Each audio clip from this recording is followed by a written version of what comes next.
My dear students, you just see today we have to derive the volume of frustum of a cone.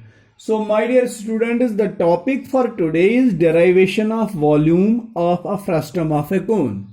तो पहली बात यह है कि मैंने एक कोन बना दिया, जिस कोन को मैंने यहां पर एट पॉइंट डी कट किया by a plane parallel to its base.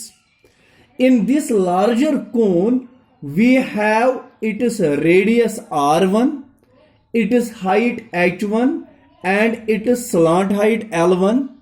In the smaller cone that is made by cutting this larger cone by a plane parallel to its base, in that very smaller cone we have height h2, radius r2 and slant height l2. तो याद रखना है जो one terms है this is for the larger cone और जो टू वाली टर्म्स है this is for the smaller cone.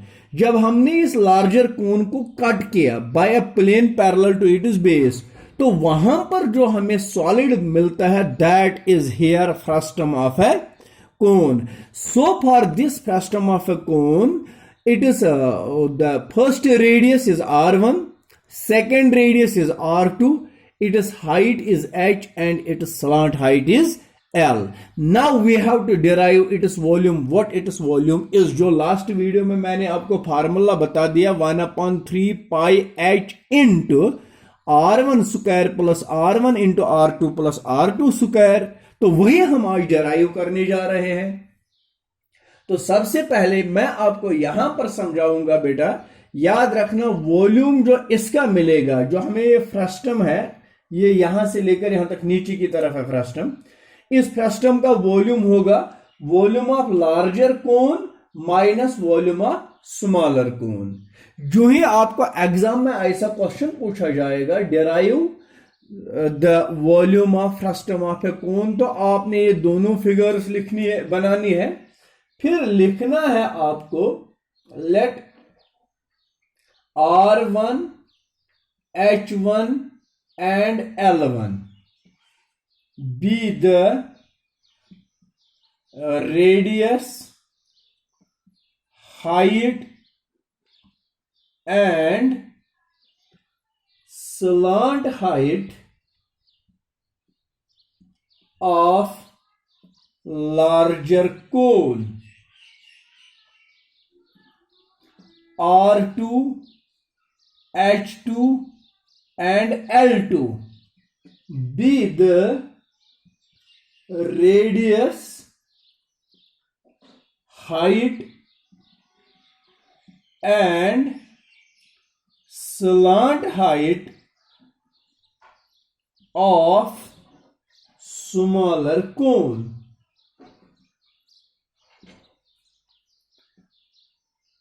R1, R2, H and L be the radii, height and slant height of frustum of a cone. तो ये कुछ terms पहले आपको मेंशन करना है, लिख के रखना है कि क्या कुछ मैंने सपोजिशन में ले रखा है. तो चलिए आप अपना रफ सामने रख के, यूट्यूब को ही यूज नहीं करना, सीधे सामने रख के रफ और रफ पर ये कंटिन्यू लिखते जाओ, ताकि आपको हर एक पॉइंट आगे अंडरस्टैंड हो जाएगा कि what we have to do now. Then after आपने क्या करना है, दो ट्रायंगल्स मैं आपको दिखाता हूं. ये ए पॉइंट, ये वर्टेक्स ए है इस कोन का. In two triangles A B C and A D E, in two triangles A B C and A D E, आपको मैं दिखा रहा हूं ये एंगल बी इस पूरे बड़े ट्रायंगल ए बी सी में और एंगल डी इस छोटे ट्रायंगल एडीई में, दोनों 90 है. Angle B is equal to angle D and the reason is each 90 degree. Second equality in them, that is you just see my dear, ये angle 1 मैं इसका नाम लेता हूं. This angle 1 is for whole triangle ABC and this angle 1 is for triangle ADE as well.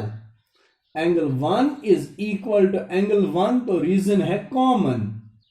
This is common angle. हमने पढ़ा है कि जब दो ट्रायंगल्स में दो एंगल्स इक्वल होते हैं तो वो दोनों ट्रायंगल्स सिमिलर माने जाते हैं. Therefore triangle ABC similar triangle ADE by a corollary. When two triangles are similar, their sides are proportional. Therefore, side AB upon side AD is equal to. अब proportionality के लिए मुझे वॉल्यूम निकालना है, तो वॉल्यूम के लिए हाइट और रेडियस चाहिए. हमें पता है ना, वॉल्यूम ऑफ कोन, कोन का वॉल्यूम है 1/3 पाई आर स्क्वायर एच. इसमें सिर्फ क्या कौन सी डायमेंशन यूज होते हैं, रेडियस एंड हाइट. तो इसलिए हाइट वाले sides A B and A D है इज इक्वल टू रेडियस वाले sides B C upon D E. ये हो गए when triangles are similar their sides are proportional, which implies as A B upon A D. A B कितना है, it is H1. H1 upon AD, that is H2, is equal to BC upon D.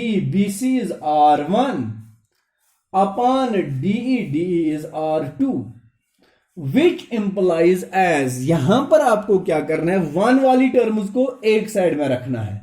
So cross multiplication करेंगे हम. H1 into R2 is equal to R1 into H2. You can write it H1 divided by R1. तो आ गई 1 वाली terms एक side में. Is equal to, यहां पर है H2 और ये R2 जब ट्रांसपोज होगा तो डिवाइडेड बाय R2. मान लीजिए H1 upon R1 is equal to H2 upon R2. ये दोनों रेशो बराबर है. Let us suppose both the two ratios will be equal to any constant K. तो इसका मतलब है ये भी K के बराबर है और ये भी K के बराबर ही होगा. तो आगे आप जब रफ पर लिखते जाते हैं तो आगे आपको मिलेगा ये और step. Now the step becomes as H1 upon R1 is equal to K. ये रेशो मैंने K के बराबर रखा है और ये रेशो भी K के बराबर ही. तो H1 किसके बराबर आएगा, K into R1.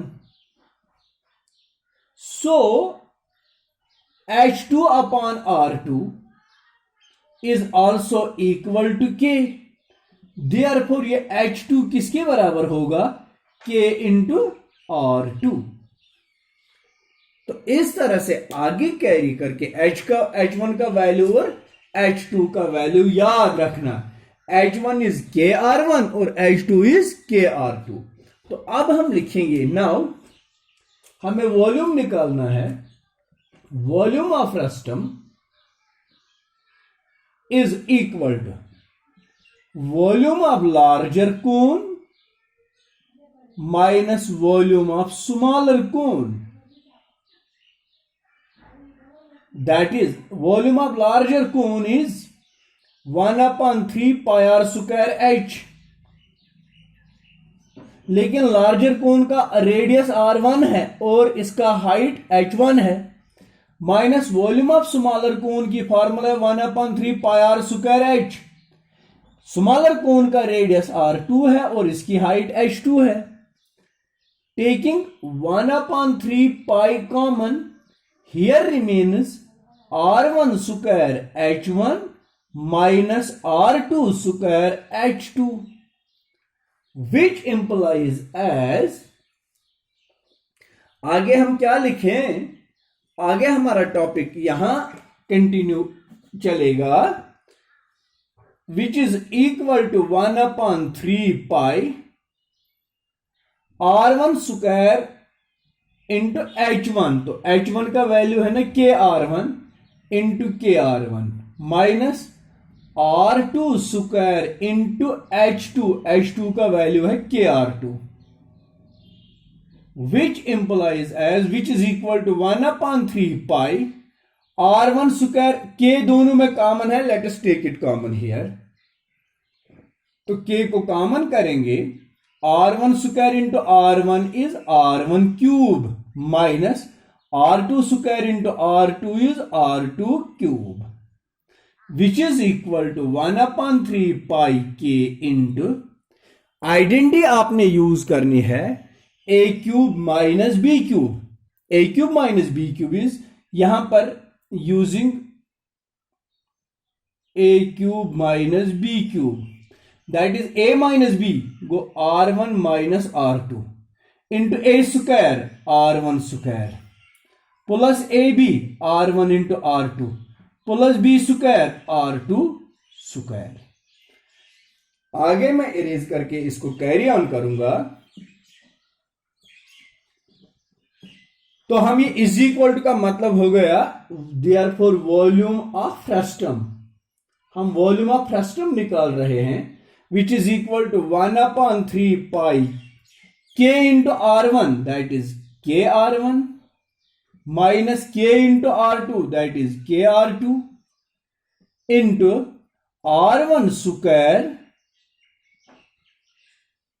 minus plus R1 into R2 plus R2 square, which is equal to 1/3 pi KR1 is basically H1 जो इससे पहले हमने प्रूव किया हुआ है, minus KR2 is H2 into R1 square plus R1 into R2 plus R2 square, that is 1/3 pi H1 यहां से लेकर यहां तक है, माइनस H2 ये है, तो बाकी बचा dB and dB is H.